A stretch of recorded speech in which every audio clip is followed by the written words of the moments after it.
Netflix have put their prices up yet again. Your favourite show that you can't stop watching? It's moved to Paramount. Or was it Hulu? Anyway, I guess you're paying for both of those too now. On top of Disney Plus and Amazon Prime, of course you can't miss out on those. Oh, and you don't want adverts, do you? And suddenly it's costing an eye-watering sum every month to watch the same shows you always watch. And the worst bit, you can't stop paying.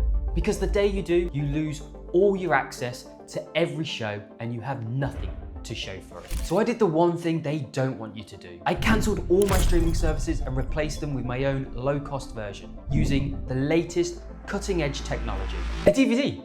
Wait, what? It's true, DVDs and Blu-rays are actually making a comeback precisely because online streaming has gotten so expensive. The world moved on and forgotten all about these. So now in charity shops, secondhand stores and car boot sales, there are bins absolutely full of these. And of course, when you buy a DVD, you don't need to pay for it again the next month. It's yours forever, as much as you want to watch it. But hold on. Hold on. Nobody wants to go back to digging through a stack of DVDs to find that right disc and getting up to have to swap it every single time you want to watch something different. That's the whole reason we moved to streaming services. You see, what I actually want is to combine the best of both of these. To own your own films, but to browse them on your TV, to be able to press play on anything instantly from your sofa, just like Netflix. And it turns out the solution was already sat on my desk. I recently built one of these. It's a NAS, basically my own storage server with all my files in my own cloud. And streaming services, they're actually just like these. They're a company with a load of films sat on a server and they just charge you for access every month to watch those films. So that got me thinking, what if I ran my own version? My own films, on my own server, in my own house. No monthly fees, no prices going up, no shows disappearing to another service. All the films I actually want. But to pull it off, I'm gonna need two things. Firstly, films to load up onto my server. And secondly, I'm gonna need some software so the user experience is more like Netflix and not like a computer folder full of files. So let's start with the films. I think I need to go shopping.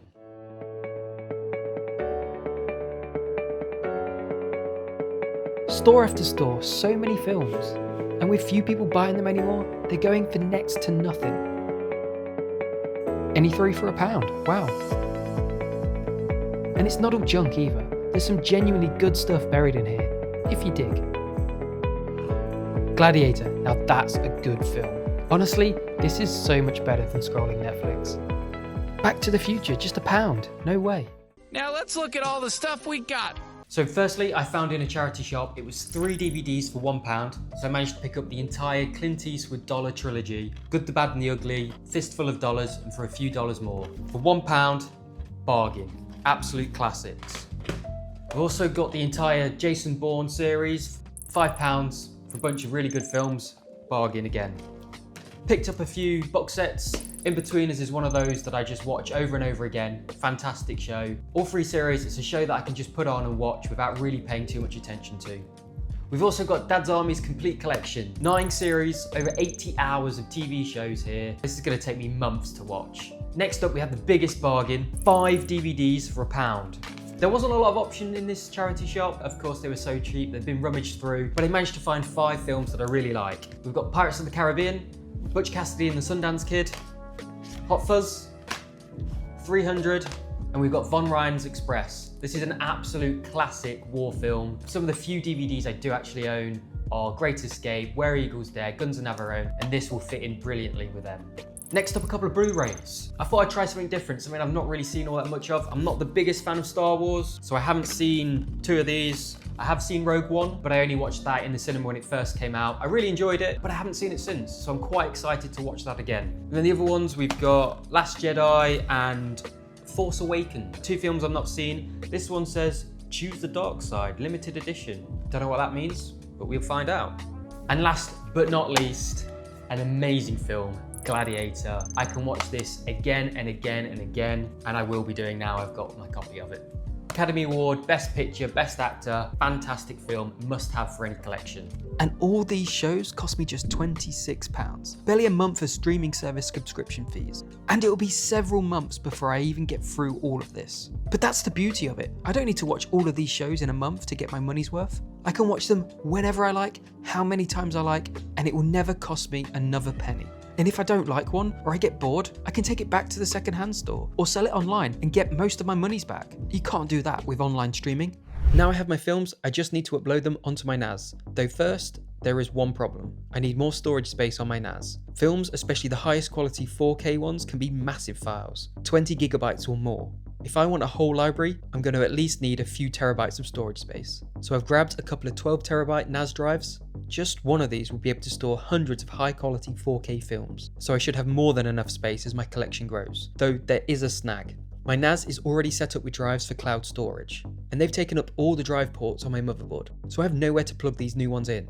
So I've picked up this. It's an expansion card. It drops straight into the motherboard and gives me a whole load of extra ports to plug more drives in. This is why I love building these things yourself. When you need more room, you can adapt and upgrade. It's not a sealed box that stops you making any changes. Alright, I've got my drives plugged in and slotted back into the NAS. Let's close this up and get the films loaded on them. So from these discs, we can just extract a digital copy of the film and load it onto the NAS. Except I've realised in these modern times, I don't actually have a disk drive in my computer anymore. It's been a long time since I have. So I went digging around and found this old laptop that does have a disk drive and pulled it out so I could plug it into my PC to use it. Then I installed this piece of software called HandBrake, which I'll use to extract the digital copy of each film and save it directly onto my NAS. So by putting in the first disc, HandBrake detects the film and I just need to tell it to run. It does take a bit of time to process and transfer the files for each disc. Okay, so that's the first one over. Now, the rest. This is going to take some time.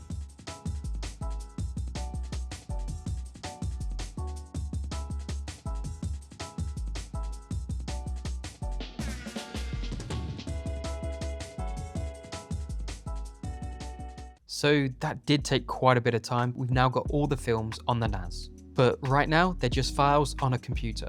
To make these files actually usable, the magic all happens when you install a piece of software called Jellyfin. So over in TrueNAS, I can install this software directly on my NAS. So what Jellyfin is able to do is take my folder full of films and turn it into something that actually behaves a bit like Netflix. It's that user interface that transforms a folder full of files into an experience that actually is pleasant to use. I just need to tell Jellyfin where the files are and it does all the rest automatically. It scans the whole folder, pulls all the titles, the artwork, the posters, the descriptions and cast lists and makes it into a complete library of films. And there we go, that's my library, as easy as that.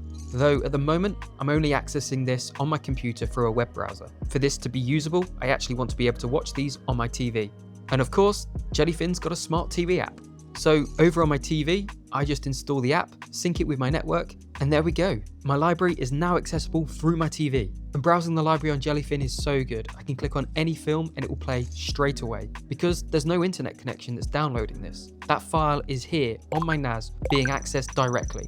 I can go back and I can look at all the information about a film, the rating, I can tap on an actor and find out more information and even see other films in my library that actor's been in. Not sure what you want to watch? You can even play a trailer and it will link you straight into YouTube to play it. This is my all-time favourite film, Where Eagles Dare. It's about a British mission of secret agents infiltrating a German fortress. And that's just what this is all about. Sitting down on my own sofa and watching my favourite film. Honestly, I could not believe how easy this was to set up. And yes, ripping the discs did take a bit of time, but once you've got those files, Jellyfin, TrueNAS, it does all the hard work. The library, the artwork, it's all automatic. And the result is a genuinely pleasant experience browsing and watching shows on your TV. Now, I built this NAS myself from standard computer parts, mostly because I needed more space for drives, because this NAS does a lot more than just films. But you can get the same result from a much smaller, ready-built NAS that just needs the drives dropping in. A 2-bay NAS with drives could cost as little as £300, which, when compared to your annual streaming service bill, it's already saving you money. And the next year,